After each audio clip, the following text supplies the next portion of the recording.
Amici bellini, è il momento di divertirci con un po' di analisi tattica. Oggi facciamo un'inversione di tendenza, una cosa diversa. Prima l'analisi tattica e poi i vari approfondimenti del post partita. Più tardi uscirà un altro video con interviste, con labiali, con un po' di VAR rivista, perché bisogna parlarne quando va bene e quando va male.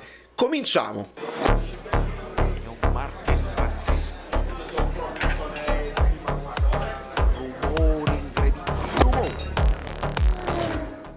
Allora, amici miei, amiche mie, tutti i passanti che si trovano per caso qui sul canale, come ha fatto per esempio Nunzio De Micco, a cui do il benvenuto, iscrivetevi al canale perché non succede niente, anzi al massimo può succedere qualcosa di bello, che cresciamo. Oggi siamo arrivati, ieri, martedì, siamo arrivati a 12.000, è un bel numero. 13.000, 13 è il mio numero, come lo sapete, non lo vedete, ma insomma 13 è il mio numero, dopodiché dobbiamo arrivare a 14.000, è una cosa di cortesia.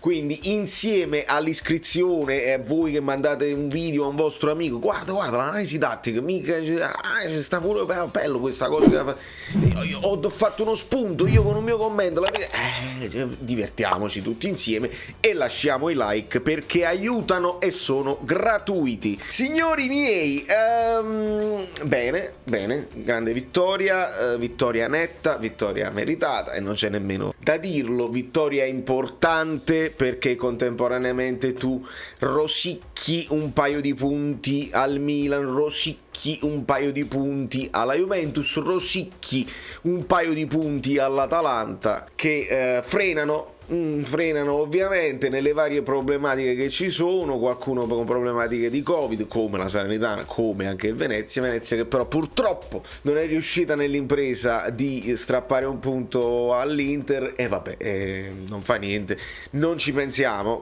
a noi, come ci dice anche Mertens, e riguardiamo un pochino questa partita. Abbiamo con un Ambrabam ovviamente la nostra lavagnetta con la maglia nuova, perché è chiaro, il blu, le fiamme eccetera eccetera, la maglia dell'amore, e possiamo guardare un pochino le posizioni in campo, come si è svolta la partita, ma ho anche degli screenshot che voglio farvi vedere, perché facendo un riepilogo delle occasioni, il Napoli, tra l'altro lo facciamo vedere subito, perché c'è un record, uno dei vari record che sono stati stabiliti ieri.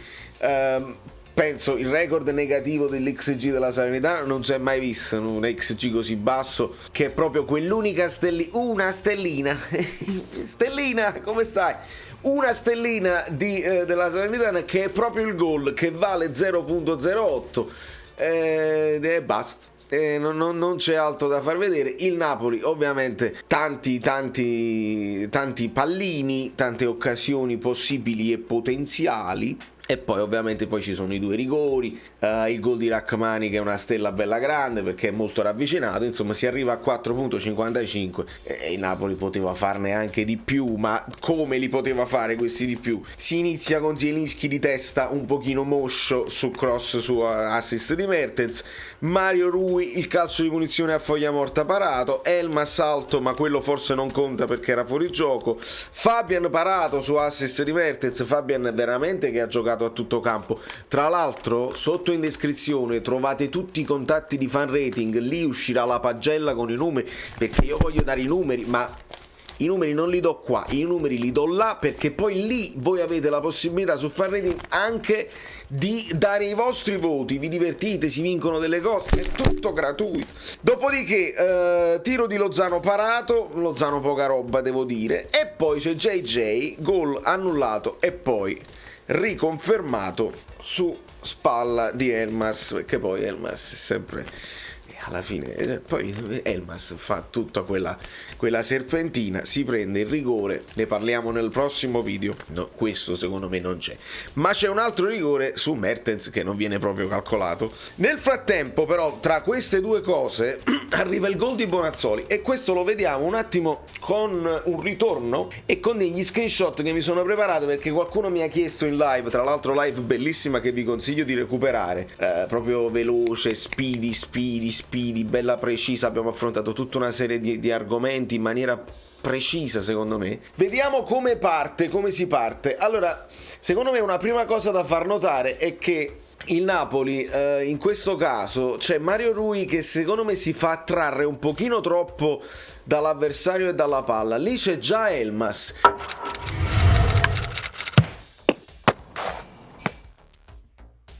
Quindi Mario Rui avrebbe potuto, secondo me, rimanere in linea con i difensori. Vediamo che c'è Juan Jesus lì che sta inseguendo Obi e deve praticamente andare a prendere quello che era lo spazio di Mario Rui. Là ci sono due passaggi precisi. Dopo questa verticalizzazione Obi, e lo andiamo a vedere nella seconda slide, non è una slide, uno screenshot, Obi si inventa anche questo colpo di tacco e quindi si chiude questo triangolo. Nel frattempo Mario Rui ha provato a recuperare ma non ci arriverà il cross di prima intenzione e già vedete un pochino quello che succede al centro. Si stringe Di Lorenzo come al solito, la Salernitana non ha nemmeno la forza di portare avanti un quinto e quindi essere pericoloso sul secondo palo. Rachmani si schiaccia un po' troppo e quindi succede sempre questa cosa qui al centro. Lobotka cerca di riempire un pochino l'aria, però dietro si perde Bonazzoli, che viene inseguito da Fabian, che vedete qui, che probabilmente le notifiche del canale Telegram, vabbè, nel momento in cui qui Fabian sta seguendo deve seguire fino in fondo, perché vediamo l'ultimo screenshot al momento proprio del cross. Lobotka è troppo attratto dalla zona dell'area piccola, Rachmani è schiacciatissimo, Di Lorenzo alla fine finisce per marcare quell'altro giocatore e Bonazzoli risulta libero in mezzo a Lobotka e Fabian, e quindi un pochino Fabian doveva correre di più, un pochino Lobotka doveva correre forse di meno e insomma arriva questo gol probabilmente imparabile per Meret, perché violentissimo, centrale ma molto forte, e quindi veramente serviva il miracolone. Altro screenshot che mi fa piacere farvi vedere è che prima della serpentina di Elmas che porterà al rigore la generosa, una famosa generosa, è Elmas che si va a strappare questo pallone che era in possesso della Salernitana, se lo va a prendere lui, proprio la famosa generosità di Elmas, e quindi la fase difensiva la fa pure Elmas, e quindi diamo merito a sto ragazzo che viene sempre maltrattato e che dall'alto della sua giovinezza ci mette tanta energia, ci mette anche coraggio, si prende delle responsabilità, perché alle volte le partite bloccate con le squadre che si bloccano tutte indietro, devi pure inventarti qualcosa, se non è un tiro da fuori è un dribbling, devi creare superiorità numerica. Lui se la prende questa responsabilità, andrà fino in fondo, viene chiuso in un sandwich morbido dove ci sono delle manine, ma di questo ne parliamo nel prossimo video. Qua solo campo, non voglio sapere niente. È una cosa sfiziosa da far vedere, è il gol di Rachmani, dove un pochino dobbiamo dare la colpa alla Salernitana, perché guardate quei 4 giocatori che stanno là, erano degli sviluppi del calcio d'angolo, ma quei 4 non possono stare là, e poi si creano tutti degli scontri diretti praticamente in aria, 1 contro 1, e c'è addirittura superiorità nel Napoli, se vedete, perché ci sono 4 del Napoli lì contro 4 della Salernitana, 2 al centro, Juan Jesus e Zielinski, e c'è Mertens che riesce con la sua intelligenza ad anticipare i movimenti di quei 4 che non lo recuperano. Ma è bello far vedere, guardate il pallone dove sta, il pallone sta lì in alto, Zielinski non fa altro che guardare sempre il pallone, ma con la coda dell'orecchio, perché non può nemmeno vederlo con la coda dell'occhio. Sente un urlo di Mertens, capisce che il ragazzo sta lì, l'intuizione di Zielinski è fare un colpo di testa all'indietro senza neanche guardarlo, sa che Mertens starà lì, si inserirà Mertens, tiro cross che poi sarà bravo Rachmani a ribadire in rete con un tapin, me misero me tapin. Di conseguenza poi nel secondo tempo succederanno poche altre cose, bisogna dire. Il rigore di Insigne, di cui poi parleremo nel prossimo video, tiro di Elmas parato, tiro di Politano deviato, Rachmani di testa parato, Zielinski centrale, e poi eccetera eccetera. Ma è bello far vedere anche che per una volta è entrato Zanoli e si è riposato Di Lorenzo per un pochino. Direte voi, proprio alla sosta, si sarebbe riposato lo stesso. Va bene come simbolo, va bene come profezie, perché ieri le ho prese tutte, le ho indovinate tutte. E quindi fa bene anche, non è per far riposare Di Lorenzo, io Spalletti non lo conosco bene, è per far mettere un po' di minuti e un po' di fiducia a un ragazzo che ha del talento e lo fai entrare in una partita tra virgolette facile, e quindi ti prendi confidenza, puoi postare delle foto in più su Instagram, ti prendi dei complimenti e se li merita pure, perché il ragazzo c'è. Secondo me c'è, e poi daremo i voti su fan rating, ma questi due, signori, uno e segna, chi sta e segna, questo poi è l'overperformare, perché queste sono partite all'inizio anno che erano due riserve, Koulibaly e Manolas poi ha fatto la fine che ha fatto, Koulibaly è impegnato, e quindi ci siamo trovati che le due riserve sono in questo momento stradecisivi, perché il Napoli ha confermato, nonostante un XG alto, di non segnare abbastanza. Spalletti, ne parliamo dopo, perché Spalletti lo dice bene, secondo me lo dice bene, Mario Rui, e poi entrerà Gulam, quindi non cambia niente a livello tattico. Capiamo sempre che con Lobotka e Fabian si crea una possibilità straordinaria, perché Lobotka ha senso della posizione anche nel primo pressing e anche quando viene lasciato solo.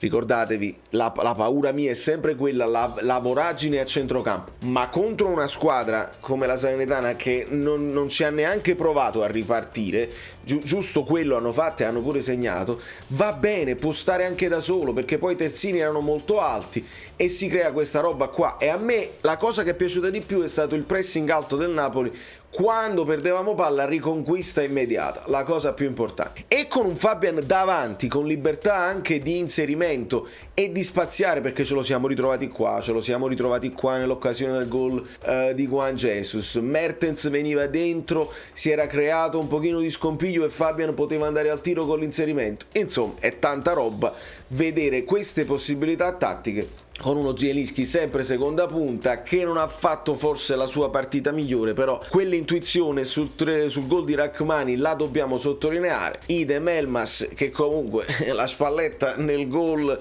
di Juan Jesus ce la mette, si guadagna il rigore, Mertens a tutto campo, anche l'assist ovviamente. Lozano forse è quello che non ha reso tanto, va bene, non fa niente. Ecco, questo è l'importanza di avere in panchina pronti per l'uso, in questo caso Insigne che finisce qua con Elmas che finirà momentaneamente a destra. Quando poi uscirà Fabian e va bene, finirà Politano qui e si comincia con Zielinski più dietro.